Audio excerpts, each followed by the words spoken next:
book of Hebrews is all about the supremacy of Jesus. 사실 히브리서는 온통 예수님의 으뜸이심을 놓고 말해주는 책이기 때문입니다. Right? It emphasizes that Jesus is better than anyone or anything. 히브리서는 예수님이 그 어떤 것, 그 어떤 사람보다도 뛰어나심을 강조해 주십니다. In fact, he uses that word better 13 times in the book of Hebrews. 그래서 히브리서에서는 더 좋은이란 단어가 13번 사용됩니다. You know, and we'll be exploring that idea as we get into the message here. 오늘 말씀을 통해서 이 더 좋은이라는 개념을 함께 살펴보겠습니다. And it's rather fresh in my mind as Sue and I spent our Thanksgiving at Cannon Beach Christian Conference Center.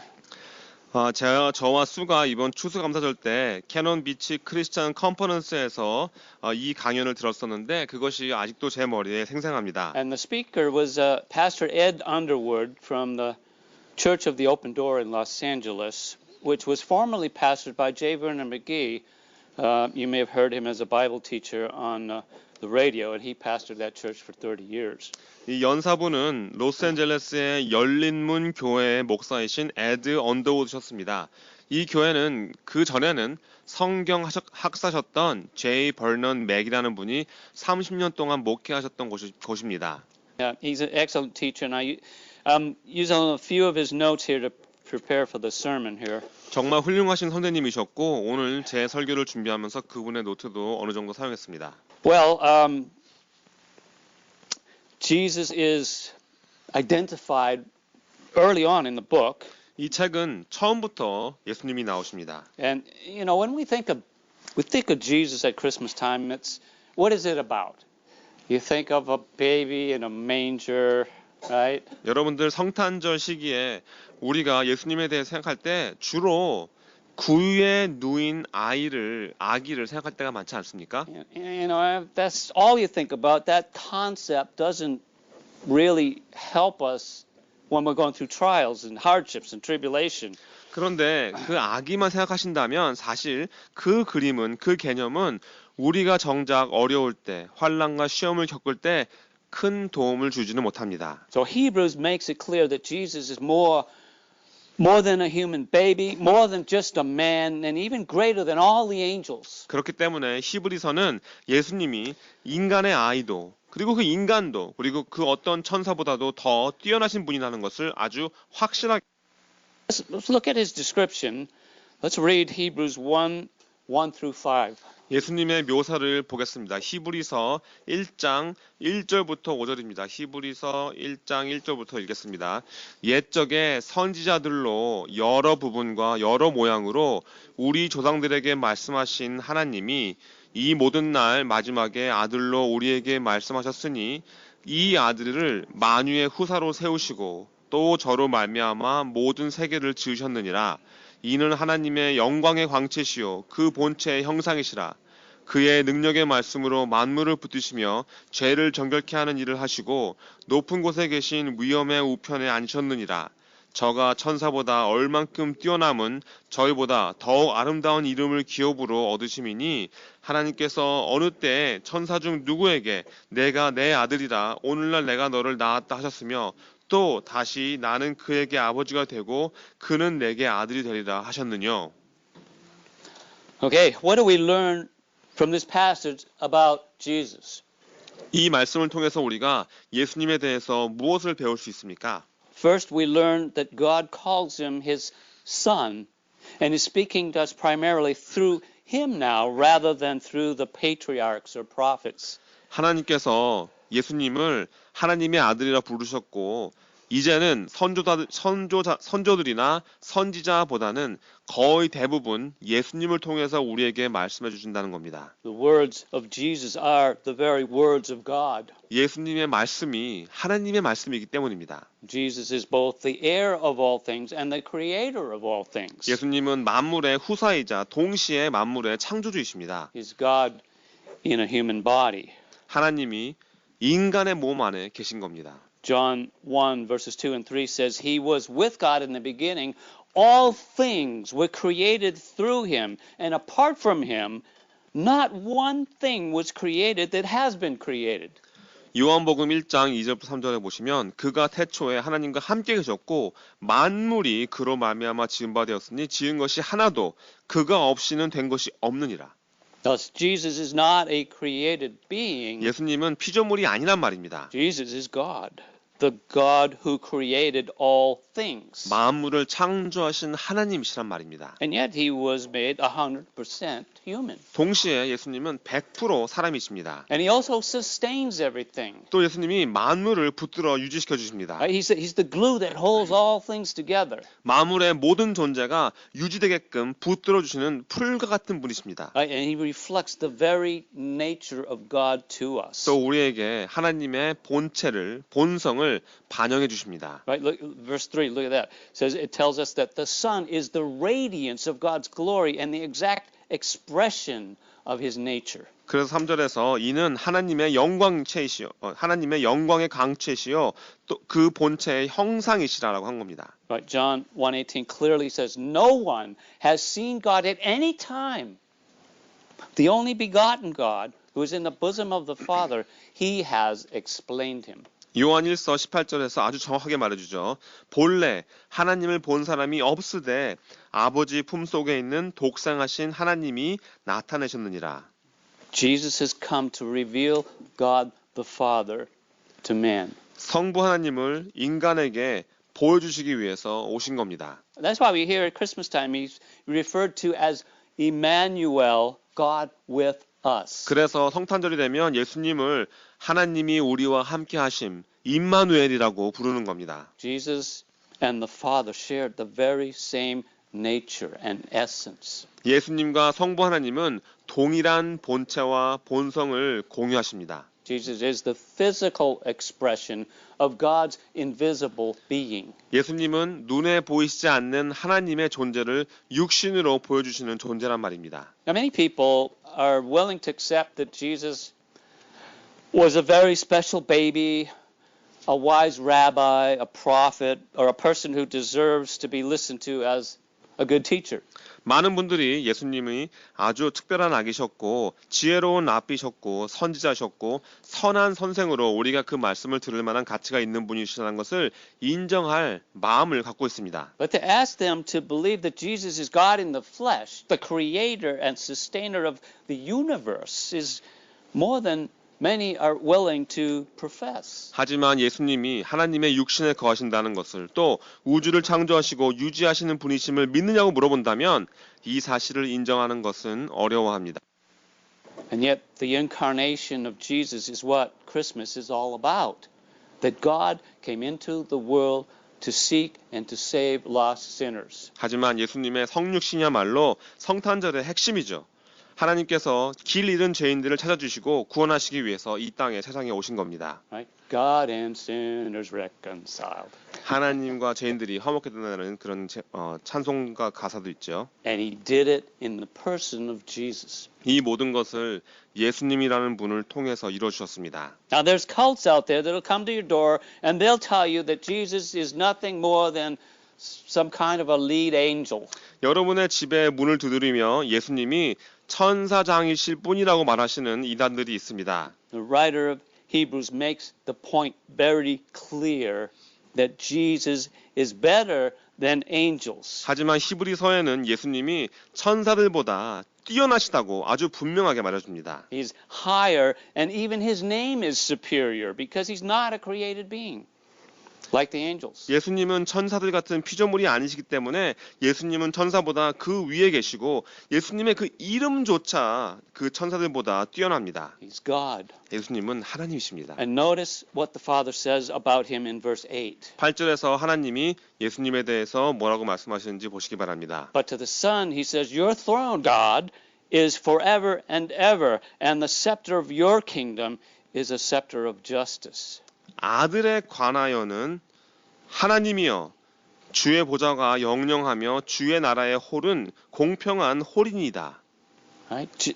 The Father calls Jesus the God who will reign on the eternal throne with a scepter of justice. 아버지께서 예수님을 영원한 보좌에서 의의 홀을 갖고 심판하시는 하나님이시라고 부르신 겁니다. And the writer ends chapter 1 by telling us the relationships that angels have to us, his saints, in verse 14. 그리고 14절에 보시면 히브리서 저자는 우리에게 천사들과 우리의 관계가 무엇인가에 대해서 설명해 주면서 1장을 마칩니다. Are they all not ministering spirits sent out to serve those who are going to inherit salvation? 모든 천사들은 부리는 영으로서 구원 얻을 후사를 위하여 섬기라고 보내심이 아니뇨. Wow. Holy angels are tasked with ministering to us who are saved. 거룩한 천사들은 구원받은 우리들을 섬기는 임무를 갖고 있는 겁니다. But the primary point here is that the Son is so much superior to the angels. 하지만 여기서 이 말씀의 핵심은 성자 하나님이 천사들보다 훨씬 더 뛰어나시다는 것이죠. In fact, in John 12:41, it says that Isaiah saw his glory. That is Jesus' glory. 실제로 12장 41절에 보시면 요한복음 12장 41절에 보시면 이사야가 하나님의 영광, 즉 예수님의 영광을 봤다는 얘기가 나옵니다. Now, when did the Old Testament prophet Isaiah see the Lord's glory? 구약에 나오는 이 이사야 선지자가 주님의 영광을 본 것이 언제입니까? It was in Isaiah 6, chapter 6, verses 1 through 10, 이사야서 6장 1절부터 10절에 나옵니다. where Isaiah says he saw the Lord sitting on a throne and surrounded by the holy seraphim. 이사야는 주님께서 보좌에 앉으셨고 거룩한 스랍들이 예수님을 두르고 있는 것을 봤습니다. And this is perhaps, it's considered the only instance in the Bible in which God is said to have been seen by man. And for this, many Jews affirm that Isaiah was put to death. 성경에서 인간이 하나님을 보게 된 사건은 한 번이었습니다. 사건을 보았다고 나와 있는 구절은 이 하나뿐입니다. 그리고 유대인들이 이사야를 죽여야 한다고 생각했던 가장 큰 이유가 이것이었습니다. But who he actually saw was Jesus, God the Son. 하지만 이사야가 사실 본 것은 성자 하나님이신 예수님이셨던 겁니다. I mean, think about that. What an amazing revelation. 생각해 보시기 바랍니다. 이게 지금 얼마나 놀라운 계시입니까? And in Isaiah 7:14, the next chapter, Isaiah predicts Jesus' coming. 그리고 그 다음 장 7장 14절에서 이사야가 예수님의 오심을 예언해 줍니다. Saying, therefore the Lord himself will give you a sign. The virgin will conceive, have a son, and name him Emmanuel. 그러므로 주께서 친히 징조로 너에게 주실 것이라. 보라, 처녀가 잉태하여 아들을 낳을 것이요 그 이름을 임마누엘이라 하리라. Right? And the New Testament tells us another revelation that means God with us. 그리고 신약에서는 또 다른 계시를 해주시죠. 그 뜻은 하나님이 우리와 함께 하심이라는 겁니다. I'm sure they knew that, but the 2 chapters later in Isaiah 9:6, he's described again. 또 나중에 2장 후에 이사야서 9장 6절에 보시면 다시 한번 예수님을 묘사해 줍니다. Okay, he says, for a child will be born to us, a son will be given to us. The government will be on his shoulders. He will be named Wonderful Counselor, Mighty God, Eternal Father, Prince of Peace. 이는 한 아기가 우리에게 낳고 한 아들을 우리에게 주신 바 되었는데 그 어깨에는 정사를 메었고 그 이름은 기묘자라 모사라 전능하신 하나님이라 영존하시는 아버지라 평강의 왕이라 할 것임이라. So that should clear away any doubts about who Jesus is. 예수님이 누구신가에 대한 그 어떤 의심도 이 구절들이 다 없애줍니다. He is the eternal God who came to earth and dwelt among us as a man to reveal and explain all there is to know about God the Father. 하나님에 대해서 우리가 알아야 할 것들을 모두 보여주시고 다 설명해 주시려고 이 땅에 인간의 모습으로 오시고 그 우리 가운데 사신 영원하신 하나님이 바로 예수님이십니다. And later in Isaiah 53, he describes Jesus' death, burial, resurrection. 나중에 이사야 53장에 보시면 이사야가 예수님의 죽으심과 장사되심과 부활하심을 설명해 줍니다. Right?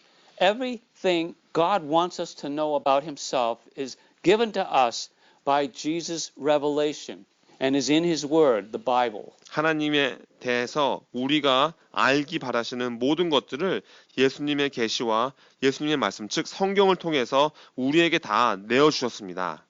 Jesus himself is the ultimate, the superior, and the final revelation. 예수님 그분 자체가 궁극적인 가장 뛰어난 계시의 결론입니다. And because of this revelation, in chapter 2, verse 1, there's a warning. 그리고 바로 이 계시 때문에 2장 1절에서 히브리서 2장 1절에서 다음과 같은 경고를 해주시는 겁니다. How are we doing? Everybody still with me? Okay. There's the warning. He says in verse 1, we must therefore pay even more attention to what we have heard so that we will not drift away. 그러므로 모든 들은 것을 우리가 더욱 간절히 삼갈지니 혹 흘러 떠내려 갈까 염려하노라. All right, we have any drifters in here? How hard is it to drift? 흘러 떠내려가는 것이 얼마나 어려운 일입니까? Okay, if you're in a river on a raft, what do you have to do to drift? 여러분이 강물에서 뗏목을 타고 계시면 무엇을 어떻게 해야지 그 뗏목이 흘러갑니까? Nothing, right? 아무것도 안 해도 흘러갑니다. You just go with the flow of the world around you, right? 여러분 주위의 흐름에 세상의 흐름에 맡기시기만 하면 떠내려 흘러갑니다. All right, so and this is the first warning we're given to heed.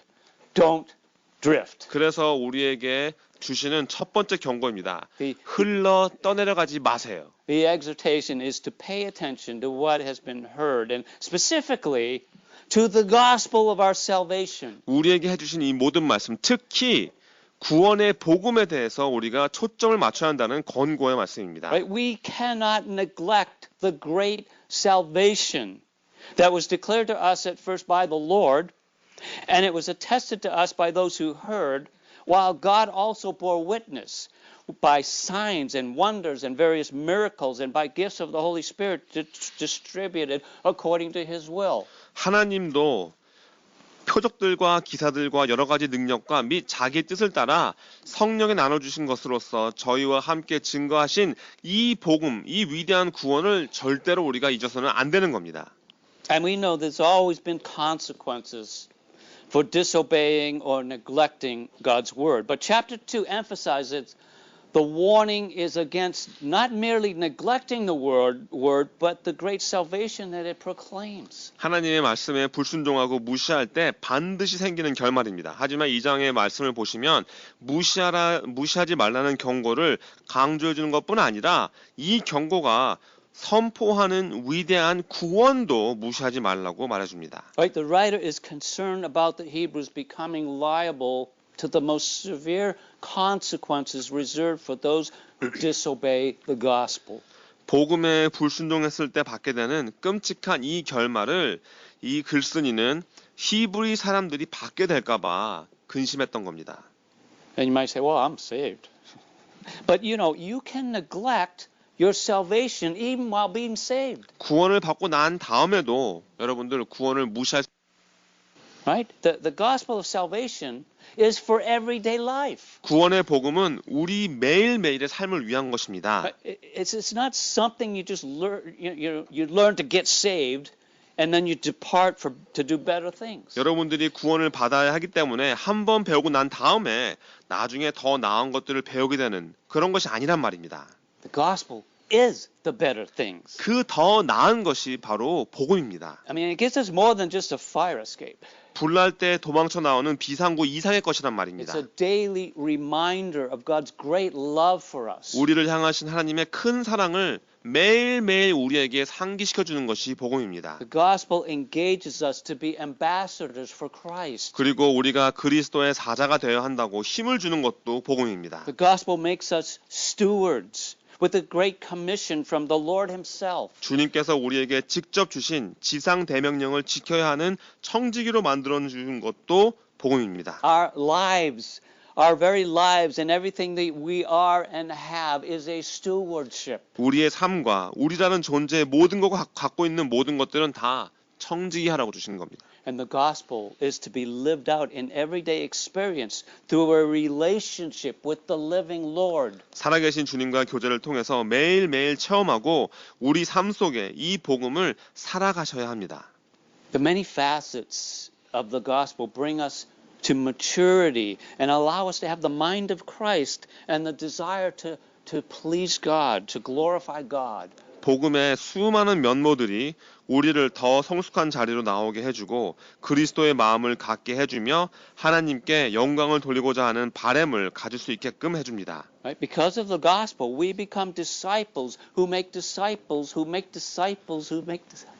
이 복음 때문에 우리가 다른 제자들을 만들어야 하는 제자를 만들어야 하는 제자를 만들어야 하는 제자를 만들어야 하는 제자가 되어야 되는 겁니다. Obedience to the gospel leads to great and eternal blessings in Christ. 복음에 순종할 때 그리스도 안에서 크고 영원한 축복을 받게 됩니다.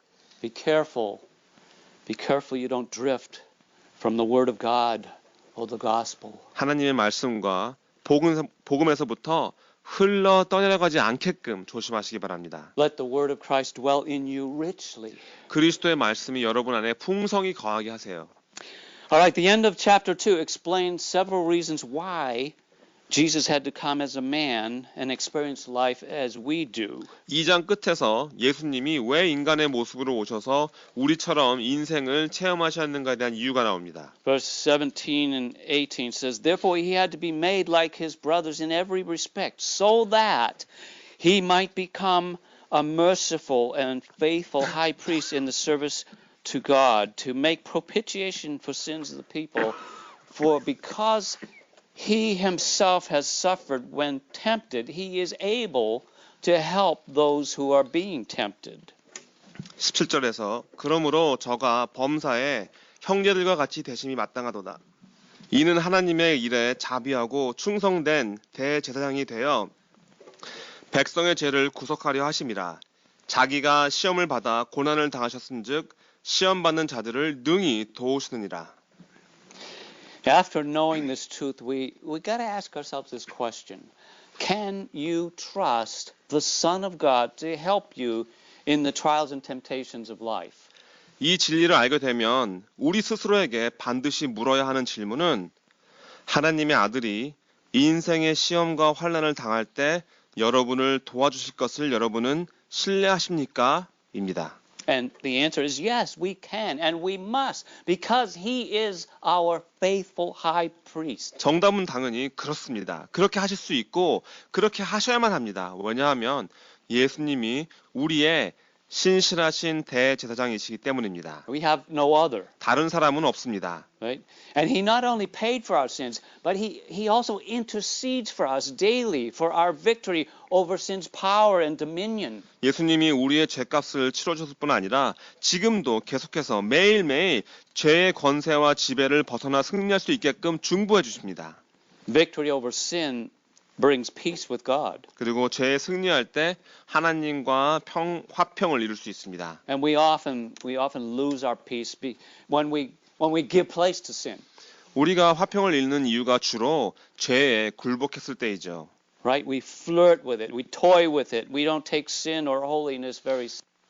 죄와 장난을 치고 그 근처에 가서 놀려고 합니다. 죄와 이 거룩함을 우리가 심각하게 여기지 않는 거죠. Instead of trying to please God, we simply try to see how close we can get to sin without crossing the line. 하나님을 기쁘시게 해드리기보다는 우리가 이 선을 넘지 않고 얼마나 더 가까이 갈 수 있는지 알아보려고 하는 겁니다.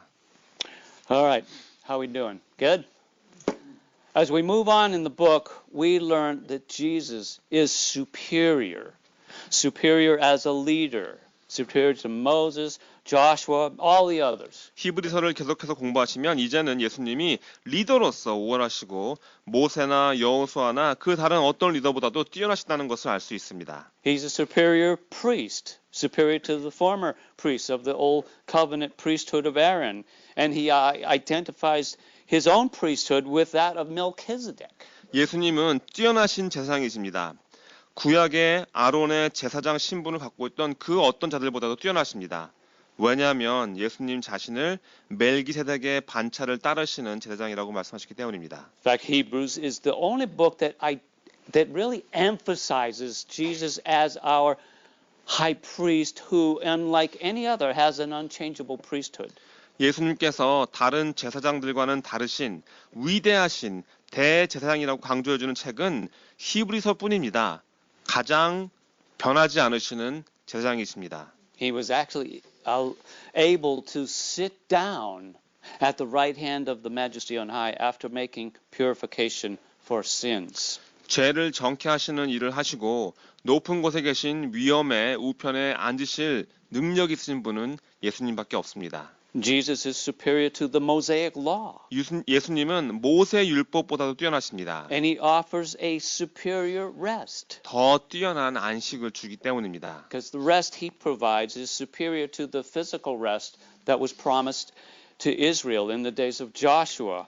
예수님이 주시는 평화는 여호수아 때 이스라엘의 백성에 주신 육신적인 약속보다도 뛰어납니다. And that's because it's a heavenly rest, a spiritual rest. 하늘나라의 안식이기 때문이죠. 더 뛰어난 영적인 안식이었던 겁니다. Right? Everything about Jesus is better. 예수님에 관한 모든 것들이 다 더 좋습니다. Jesus brings us a better hope. 예수님이 우리에게 더 좋은 소망을 주십니다. He has become the guarantee of a better covenant, for which he has become the mediator of, which is established on better promises. 더 좋은 언약을 인쳐 주시는 보증해 주시는 분이시고 더 좋은 약속의 기반을 세워 주신 중보자가 되어 주십니다. With a better sanctuary and through a better sacrifice. 더 좋은 제물을 통한 더 좋은 성소를 주시는 더 좋은 약속이란 말입니다. So we're presented with the superiority of the person of Christ, the eternal priesthood of Christ, and the perfect sacrificial life of Christ throughout this very unique book. 아주 독특한 이 히브리서를 통해서 우리는 그리스도의 완벽하신 그 뛰어나심과 그리스도의 영원하신 대제사장의 직분과 그리고 그리스도의 완벽하신 제물로서의 삶에 대해서 배울 수 있습니다. How many of you remember going through this book a while back? 예전에 이 히브리서 말씀 배웠던 거 기억나시는 분 계십니까? Okay. How does this apply to Christmas? 자, 이런 것들이 성탄절과 무슨 관계가 있습니까? You know, we should be awestruck when we consider that the child born in a feeding trough, in a stable, was the Lord of all creation. 마국간 구유에서 태어난 이 아기가 만물의 창조주시라는 것을 생각할 때 우리는 말문을 잃어야 합니다. The incarnation and the work of Christ on the cross brings us salvation, pardon for sin, peace and reconciliation with God, spiritual regeneration, eternal life, an inheritance, the Holy Spirit, service rewards, the fruit of the Spirit, immediate access to God through prayer, and intimacy with Christ through His written word. 그리스도의 성육신과 십자가에서 이루어진 그 공로가 우리에게 구원을 가져다 주고 죄값이 되어주시고 하나님과 화평하고 화목하게 해주시고 영적으로 거듭나게 해주시고 영생을 주시고 후사가 되게 해주시고 성령님을 주시고 섬김의 상금을 주시고 성령의 열매를 주시고 기도를 통해서 하나님께 즉시 나아갈 수 있는 길을 주시고 글로 써주신 말씀을 통해서 그리스도와 친밀한 교제를 갖게 해주셨습니다. That's just the tip of the iceberg. He's the best present anyone can receive. 예수님이야말로 사람이 받을 수 있는 가장 좋은 선물이란 말입니다. Now, because we have all these blessings, there are exhortations that caution us not to look back on our old way of life or to the world for hope, the world around us. 우리가 이 모든 축복을 받았기 때문에 다시 옛 삶의 길을 돌아보지 말고 우리 주위에 있는 세상 속에서부터 소망을 찾지 말라고 권고와 경고를 해주신 겁니다. Our hope and our purpose is found in the kingdom of God. 우리의 소망과 목적은 하나님의 왕국 안에서만 찾을 수 있기 때문입니다. And therefore, there are additional dangers that we're warned against in this book of Hebrews. 그래서 히브리서에 보시면 우리에게 경고해 주시는 다른 위험들도 나옵니다. So, as we move along, we see the next one in Hebrews chapter 3. Let's read verses 12 through 14, which is a warning against departing. 그 Hebrews 3, 떠나는 12. 것에 대한 경고가 히브리서 3장 12절부터 14절에 나옵니다. Go ahead. 히브리서 3장 12절입니다. 형제들아 너희가 삼가 혹 너희 중에 누가 믿지 아니하는 악심을 품고 살아계신 하나님께서 떨어질까 염려할 것이요 오직 오늘이라 일컫는 동안에 매일 피차 권면하여 너희 중에 누구든지 죄의 유혹으로 강팍해 됨을 면하라. 우리가 시작할 때 확실한 것을 끝까지 견고히 잡으면 그리스도와 함께 참여한 자가 되리라. Okay, so this warning warns us about having a hard heart. 자, 이 말씀은 단단한 마음을 갖는 것에 대한 경고입니다. Is it difficult to have a hard heart? 단단한 마음을 갖기가 어려운 일인가요? I mean, what leads a person to have a hard heart? 딱딱한 Or harden 마음을 their heart. 갖게 만들어주는 것이 무엇입니까? Well, verse 13 says it's the deceitfulness of sin. 13절에 보시면 죄의 유혹 또는 죄에 속이는 것이라고 나옵니다. And our admonition then comes in the next verse 15, 그리고 거기에 대한 권면이 15절에 나옵니다. which says, As it is said, today, if you hear his voice, do not harden your hearts as in the rebellion.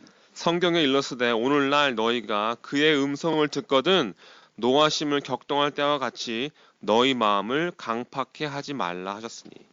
Now, how do we hear the voice of God? 하나님의 음성을 어떻게 듣습니까?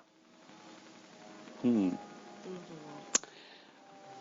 Bible tells us that he speaks to us through his word. 성경에 보시면 하나님의 말씀을 통해서 우리에게 말씀하신다고 했습니다. So if you neglect the word of God, you won't be able really to hear his voice, and it doesn't take long for the heart to harden. 여러분이 하나님의 말씀을 무시하시면 금세 그 음성을 들을 수도 없고 우리의 마음이 금세 단단해집니다. And that's why we need daily fellowship with one another to encourage us in our relationship with the Lord. 그렇기 때문에 주님과의 교제 속에서 계속해서 안위를 해주는 다른 사람과의 매일매일의 교제가 필요한 것입니다. Once the heart is hardened, the next step is simply disobedience. 한번 마음이 딱딱해지면 그 다음 당연히 따라오는 것은 불순종입니다. So in the next chapter, we're warned against, guess what? Disobedience. 그래서 그 다음 장에 나오는 우리에게 주신 경고가 바로 불순종인 겁니다. Let's read chapter 4, verses 11 through 13. 히브리서 4장 11절부터 13절입니다. 4장 11절입니다. 그러므로 우리가 저 안식에 들어가기를 힘쓸지니 이는 누구든지 저 순종치 아니하는 본에 빠지지 않게 하려 함이라. 하나님의 말씀은 살았고 운동력이 있어 좌우의 날선 어떤 검보다도 예리하여 혼과 영과 및 관절과 골수를 찔러 쪼개기까지 하며 또 마음의 생각과 뜻을 감찰하느니 지으신 것이 하나라도 그 앞에 나타나지 않음이 없고 오직 만물이 우리를 상관하시는 자의 눈앞에 벌거벗은 것 같이 드러나느니라. So again, the common thread that we see in this passage is the Word of God. 이 말씀에 나와 있는 동일한 주제가 다시 말씀드리지만 하나님의 말씀입니다. So truly knowing and trusting the Word of God is what brings us into that place of rest. 진실로 우리가 하나님의 말씀을 알고 신뢰할 때 우리가 이 평강의 안위의 자리에 나가게 되는 것입니다. But as it says, we can easily fall into the same sort of disobedience as Israel did, not trusting God to give us victory regarding areas of life that we need to conquer, heart and patterns that need change. 우리가 바꿔야 하는 습관들, 우리 마음에 있는 문제들, 우리가 승리해야 되는 그런 것들을 놓고 하나님을 신뢰하지 않을 때 이스라엘 백성들처럼 우리도 똑같은 불순종을 빠지기가 아주 쉽다는 것입니다. We can also fail to trust in the promises of God and we see our problems to become gigantic. 그리고 하나님의 약속을 우리가 신뢰하지 않게 되면 우리가 가지고 있는 문제가 거대해집니다. Do you have big problems? If you have a big God, you will have small problems. 큰 하나님을 갖고 계시면 작은 문제가 생깁니다. If you have a small God, guess what? 하지만 You'll have big 작은 하나님, problems, right? 작은 하나님을 갖고 계시면 여러분들 큰 문제를 갖게 되죠. The Word of God exposes our sin and our struggles and reminds us that we must be accountable to God. 성경에 보시면 성경은 하나님의 말씀은 우리의 죄와 우리가 힘들어하는 것들을 다 드러내 보여주시고 우리가 하나님께 직고하고 상관해야 한다는 것을 가르쳐줍니다. And the sooner we come into that accountability, the sooner that we will gain victory in our battles. 우리가 이 직고하는 자리에 빨리 나오면 나올수록 우리는 우리 전투에서 더 빨리 승리할 수 있게 됩니다. So we must make our appeal to God first before we appeal to anyone else. 그리고 그 어떤 다른 사람에게도 사람과도 보다 하나님께 먼저 직고하시고 상관하셔야 합니다. So He alone can change our circumstances or maybe just change our heart. 하나님만이 모든 상황들을 그리고 우리의 마음을 바꿔줄 수 있는 능력이 있으시기 때문이죠. Because the heart is easily deceived. So we must rely upon the Lord Jesus to be our high priest to help us. 우리의 마음이라는 것은 너무나도 쉽게 속기 때문에 우리에게 도움을 주시는 대제사장이신 주 예수 그리스도를 우리가 신뢰하는 것을 연습해야만 합니다. So chapter 4 ends with an encouragement in verses 15 and 16. Let's read those. 4장에 보시면 안위의 말씀에 대해서 나옵니다. 4장 15절부터 16절을 읽겠습니다. 우리에게 있는 대제사장은 우리의 연약함을 체휼하지 아니하는 자가 아니요 모든 일에 우리와 한결같이 시험을 받는 자로되 죄는 없으시니라. 그러므로 우리가 긍휼하심을 받고 때를 따라 돕는 은혜를 얻기 위하여 은혜의 보좌 앞에 담대히 나아갈 것이니라. Notice that we are a needy people. 우리는 아주 도움이 많이 필요한 존재입니다. We don't like to admit that, but 인정하기가 싫죠. the sooner we realize this, the better. 하지만 일찍 깨달을수록 더 좋습니다. We need God and we need to be before the throne of God in prayer every day and throughout the day. 우리는 하나님이 꼭 필요한 자들입니다. 매일 그리고 하루 종일 기도함으로 하나님 앞에 나와야만 합니다. Because that's the place where we receive mercy and find grace. 그리고 그곳에서만 우리가 자비와 은혜를 얻을 수 있습니다. Okay, still doing okay? We're winding down. In the next two chapters, we're warned against dullness. 다음 두 장은 둔함에 대한 경고가 나옵니다. Because we can become dull of hearing and thus spiritually immature. 듣는 것이 둔하고 영적으로 미숙한 자가 될 수 있기 때문입니다. For, chapter 5, verses 11 through 14. 5장 11절부터 14절입니다. 5장 11절입니다.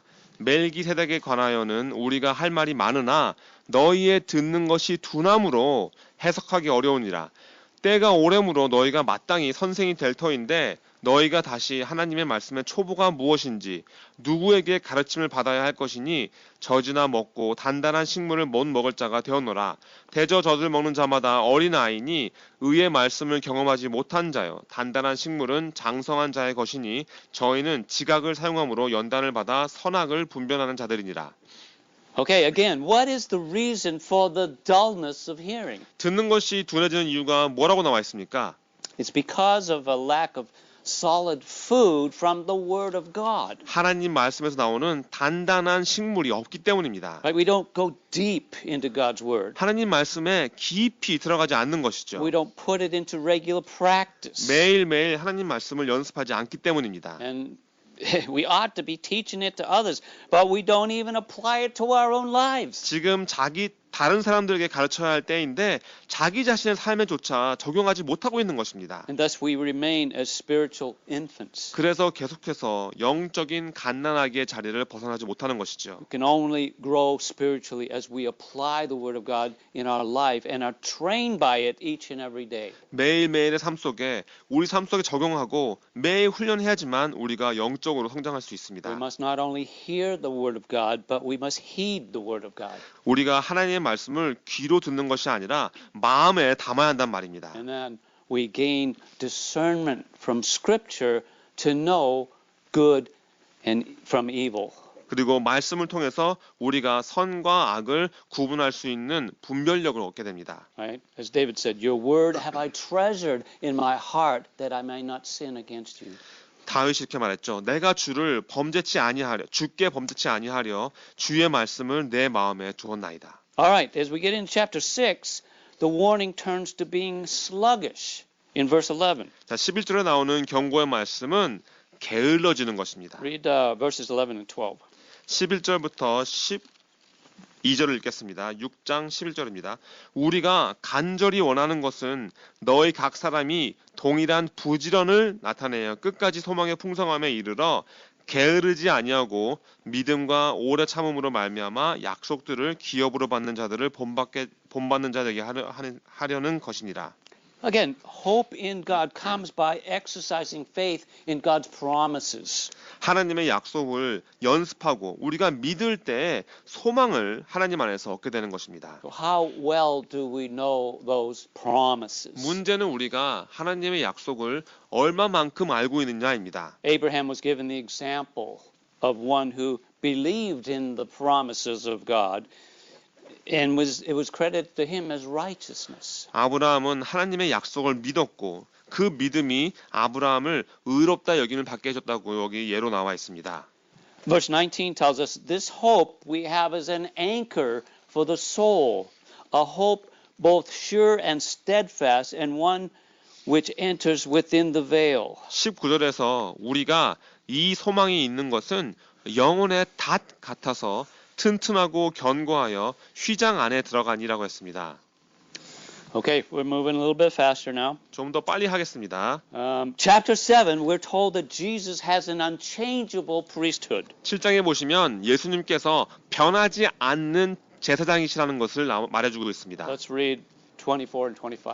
7장 24절부터 25절입니다. 예수는 영원히 계심으로 그 제사 직분도 갈리지 아니하나니 그러므로 자기를 힘입어 하나님께 나아가는 자들을 온전히 구원하실 수 있으니 이는 그가 항상 살아서 저희를 위하여 All right. And about chapter 8 now, Alexander McLaren writes this. He says, the whole ceremonial worship, as well as the temple and its equipment, was a copy of heavenly realities, the heavenly sanctuary, and its altar and priest. 8장에 관하여서는 알렉산더 맥로렌이라는 분의 말을 들어보겠습니다. 회장과 그 안의 모든 기구들, 이 모든 경배의 의식들은 하늘나라의 실제 모습과 성전과 제단과 제사장의 사본입니다. Right? And that's what we read in verses 5 and 6. 그래서 5장과 6절에 이렇게 8장 5절과 6절에 이렇게 나오는 것입니다. 저희가 섬기는 것은 하늘에 있는 것의 모형과 그림자라 모세가 장막을 지려 할 때에 지시하심을 얻음과 같으니 가라사대 삼가 모든 것을 산에서 내게 보이던 본을 조차 지으라 하셨느니라. 그러나 이제 그가 더 아름다운 직분을 얻으셨으니 이는 더 좋은 약속으로 세우신 더 좋은 언약의 중보시라. So now it mentions better promises. Do we know these better promises? 여기 지금 더 좋은 약속이라고 나와 있지 않습니까? 여러분들이 더 좋은 약속을 아십니까? Right? Christmas was the fulfillment of God's promise, wasn't it? 이 성탄절이 바로 하나님의 약속의 성취였던 것입니다. And yet the Jews were caught off guard when their own king was born. 자기 자신들의 왕이 태어났을 때도 유대인들은 방심해서 눈치채지 못했습니다. Okay, in chapter 9 we read all about the work of Christ. 9장에 보시면 그리스도의 행하심에 대한 내용이 나옵니다. Let's read verse 12. 12절입니다. 12절에서 읽겠습니다. 염소와 송아지의 피로 아니하고 오직 자기 피로 영원한 속죄를 이루사 단번에 성소에 들어가셨느니라. 염소와 황소의 피와 및 암송아지의 재로 부정한 자에게 뿌려 그 육체를 정결케 하여 거룩케 하거든. Jump down to verse 24. 24절입니다. 그리스도께서는 참 것의 그림자인 손으로 만든 성소에 들어가지 아니하시고 오직 참 하늘에 들어가사 이제 우리를 위하여 하나님 앞에 나타나시고. And now let's read 26 to 28. 26절부터 28절입니다. 그리하면 그가 세상을 창조할 때부터 자주 고난을 받았어야 할 것이로되 이제 자기를 단번에 제사로 드려 죄를 없게 하시려고 세상 끝에 나타나셨느니라. 한 번 죽는 것은 사람에게 정하신 것이요 그 후에는 심판이 있으리니 이와 같이 그리스도도 많은 사람의 죄를 담당하시려고 단번에 들이신 바 되셨고 구원에 이르게 하기 위하여 죄와 상관없이 자기를 바라는 자들에게 두 번째 나타나시리라. All right, notice that the word once is used 3 times in this last passage here. 지금 마지막으로 읽으신 그 말씀 안에서만 단번이란 단어가 세 번 쓰이신 것을 볼 수 있습니다. Right? Once for all, he sacrificed himself. 단번에 자신을 제사로 드렸다고 했습니다. And we're all going to die how many times? Once, right? 예, 우리 모두 다 몇 번 죽습니까? Hopefully. 한 번 죽죠. And then comes the judgment. 그리고 그 심판이 나옵니다. Now, let me clarify that, because if we've been born again, we will only die once. 근데 여러분들에게 분명히 해드릴 것은 여러분들이 거듭난 신자시라면 우리는 한 번밖에 안 죽는다는 것입니다. If not, if you haven't been born again, then there's what they call the second death. 하지만 여러분들이 구원받으시지 않았더라면 아니신 분이시라면 두 번째 사망이라는 것을 체험하게 됩니다. Believers are not subject to the great white throne judgment or the second death. 믿는 자들은 두 번째 사망 또는 크고 흰 보좌의 심판을 받지 않습니다. But instead are were judged beforehand at the judgment seat of Christ. 믿는 자들은 그리스도의 심판대의 심판을 받게 됩니다. Right? When we come to chapter 10 now, in verse 14, he continues by stating, "For by a single offering he has perfected for all time those who are being sanctified." 10장에 보시면 14절에서 계속해서 말씀해 주십니다. 저가 한 제물로 거룩하게 된 자들을 영원히 온전케 하셨느니라. And then there is a stern warning against despising the truth and rejecting the perfect sacrifice of Jesus. 그리고 진리를 무시하고 예수님의 완벽한 제사를 거부하는 것에 대한 아주 엄한 경고가 나옵니다. Read verses 26, 27. 10장 26절부터 27절입니다. 우리가 진리를 아는 지식을 받은 후 짐짓 죄를 범한즉 다시 속지 않은 제사가 없고 오직 무서운 마음으로 심판을 기다리는 것과 대적하는 자를 소멸할 맹렬한 불만이 있으리라. Okay, so he warns that there's no going back to that old sacrificial system of slaughtering animals, right? There's no other sacrifice anymore that is acceptable to God, only Jesus. 동물의 피를 흘려 제사를 드리는 옛 제사의 제도로 돌아갈 수 없다고 말씀해 주시고 하나님께 합당한 다른 제사는 없고 오직 그리스도를 통한 제사만이 진정한 믿는 자들에게 남아있다는 것에 대한 경고를 해주고 있습니다. Now we see in verse 39, he refers back to true believers again. 그리고 39절로 가시면 다시 진정한 신자가 믿는 자가 누구신가에 대해서 말씀해 주십니다. He says, "But we are not of those who shrink back and are destroyed, but those who have faith and persevere their souls." 여기서 말한 이 진정한 믿는 자인 이 우리는 뒤로 물러가 침륜에 빠질 그런 자들, 그 자가 아니요 오직 영혼을 구원함에 이르는 믿음을 가진 자니라 했습니다. Right? So this is the writer's motivation to the church he wrote to remember how they've moved from this hopeless past. 이 편지를 이 교회에 쓴 저자의 동기가 바로 이것입니다. 소망 없는 과거에서 돌이켜 나온 사람들이었다는 것을 그들에게 상기시켜 주고자 했던 것이죠. They were being persecuted and being tempted to defect and go back to Judaism. 핍박을 받음으로써 그들은 버리고 다시 유대교로 돌아가고 싶은 유혹을 받았던 것입니다. And he encourages them to keep the faith and endure the hardships. 믿음을 지키고 어려움을 견디라는 안위의 말씀을 해주고 있습니다. He says, "Don't shrink back." 뒤로 물러가지 말라고 했습니다. Now, do we have those kind of temptations regarding faith? 이 믿음에 관해서 우리도 이런 유혹을 받습니까? I like what Matthew Henry says. He comments, The exhortations against apostasy and to perseverance are urged by many strong reasons. 매튜 헨이라는 분이 이렇게 말씀하십니다. 아주 강한 많은 이유로 변절에 대해서 경고하고 인내하라는 권고의 말씀을 He says the sin here mentioned is a total and final falling away when men with a full and fixed will and resolution despise and reject Christ, the only Savior. Despise and resist the Spirit, the only sanctifier, and despise and renounce the gospel, the only way of salvation and the words of eternal life. 매튜 헨이란 분이 이렇게 말을 해줍니다. 아주 강한 많은 이유로 변절에 대해 경고하고 인내하라는 권고의 말씀을 여기 나오는 이 죄는 자신의 의지와 결심으로 아주 확실하게 유일하신 구세주 그리스도를 무시하고 거부하고 유일하신 성화시켜 주시는 성령님을 무시하고 거부하고 구원을 받을 수 있는 유일한 길이고 영생의 말씀인 복음을 무시하고 거부하고 그 포기함을 선언함으로써 예수님을 완전히 그리고 확실하게 떠나버리는 죄를 말합니다. All right, chapter 11 is the Faith Hall of Fame. 11장은 믿음의 전당이죠. Key verse is verse 6. 핵심 구절은 6절입니다. Go ahead.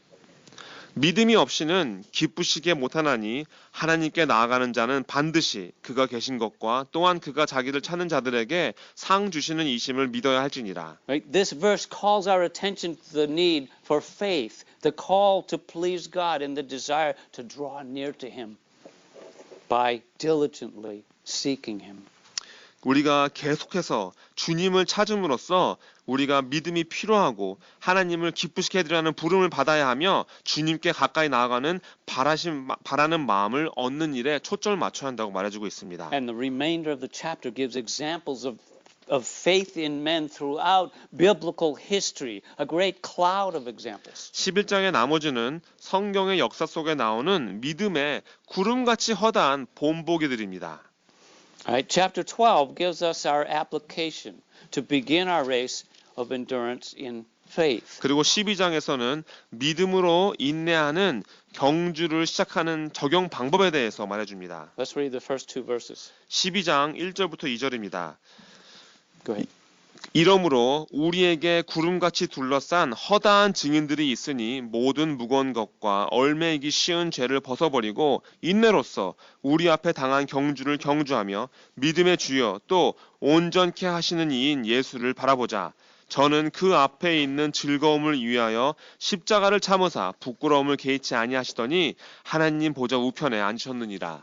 All right, so since we have so many examples and witnesses, we're motivated to lay aside our sins because they weigh us down.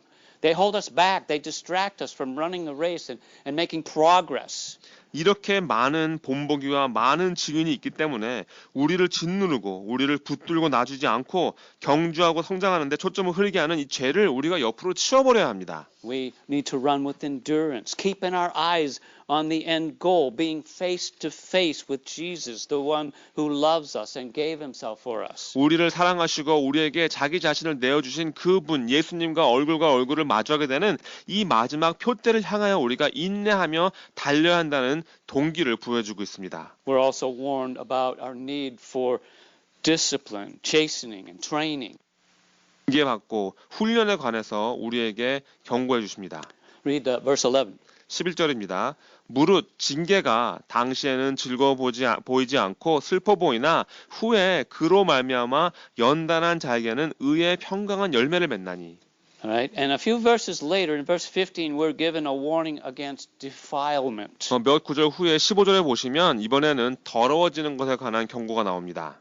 Go ahead and read that. 15절입니다. 너희는 돌아보아 하나님 은혜에 이르지 못하는 자가 있는가 두려워하고 쓴 뿌리가 나서 괴롭게 하고 많은 사람이 이로 말미암아 더러움을 입을까 두려워하고. Right. Bitterness. The last warning is not to become defiled by bitterness. 마지막 경고는 쓴 뿌리로 더러워지는 것입니다. 이 쓴 뿌리에 대한 경고입니다. Right. Bitterness is in the heart is a poisonous root that causes trouble at every turn in life. 이 마음의 쓴 뿌리라는 것은 독뿌리라서 인생의 모든 면모에서 문제를 일으킵니다. And it spreads from one person to another, one situation to another, and it can ultimately cause you to miss out on the grace of God. 쓴 뿌리는 한 사건에서 다음 사건으로 한 사람에게서 다른 사람으로 퍼지고 결과적으로는 하나님의 은혜를 놓치게 만들어줍니다. And the Lord tells us to rid ourselves of bitterness. 주님께서 우리에게 이 쓴 뿌리를 없애야 한다고 말씀해 주셨죠. Confess it and repent of it, 여러분들 고백하시고 회개하시기 바랍니다. because it's a grievous sin. 아주 큰 죄입니다. Now, I don't know if you've noticed, but the words let us continually appear in the book of Hebrews. 여러분들 눈치채신 분 계신지 모르겠지만 지금 공부하시면서 우리가라는 표현이 계속 나오고 있습니다. 14 times. 14번이 나오죠. 14 times. We come to another pair of let us words in verse 28. 28절에 보시면 다시 나옵니다. 그러므로 우리가 진동치 못할 나라를 받았은즉 은혜를 받자. 이로 말미암아 경건함과 두려움으로 하나님을 기쁘시게 할지니 우리 하나님은 소멸하시는 불이심이라. So I believe that we can see the proper response to God, to knowing God is acceptable worship. So chapter 13, he finishes off by saying this, through him, then, let us continually offer up a sacrifice of praise to God. That is the fruit of lips that acknowledge his name. 하나님을 알게 된 후에 그 다음에 당연히 나와야 하는 반응은 바로 합당한 경배입니다. 그래서 저자가 이렇게 말해줍니다. 이러므로 우리가 예수로 말미암아 항상 찬미의 제사를 하나님께 드리자. 이는 그 이름을 증거하는 입술의 열매니라 했습니다. So that's really our desire for Christmas and for all time, to acknowledge Jesus Christ and give him the praise that he so rightly deserves. 이것이야말로 성탄절에 우리가 바라는 마음이죠. 성탄절뿐 아니라 모든 시간 속에 그리스도를 인정하고 증거하고 하나님 받으시기에 합당한 찬양을 드리는 것이 우리의 바람입니다. So thanks be to God for his indescribable gift. 표현할 수 없는 선물을 주신 하나님께 감사드리시기 바랍니다. Amen. 아멘.